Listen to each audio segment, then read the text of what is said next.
চৈতন্য মহাপ্রভুর জন্মস্থান নবদ্বীপ।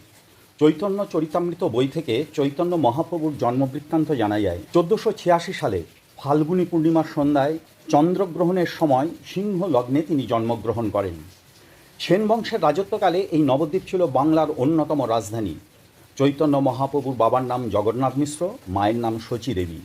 চৈতন্যদেবের পিতৃপ্রদত্ত নাম ছিল শ্রী বিশ্বম্বর মিশ্র। কৈশোরে পদার্পণকালে চৈতন্যদেব পিতৃহারা হন। প্রথম যৌবনে ছিলেন স্বনামধন্য পণ্ডিত। তার প্রথম পত্নীর নাম লক্ষ্মীপ্রিয়া দেবী।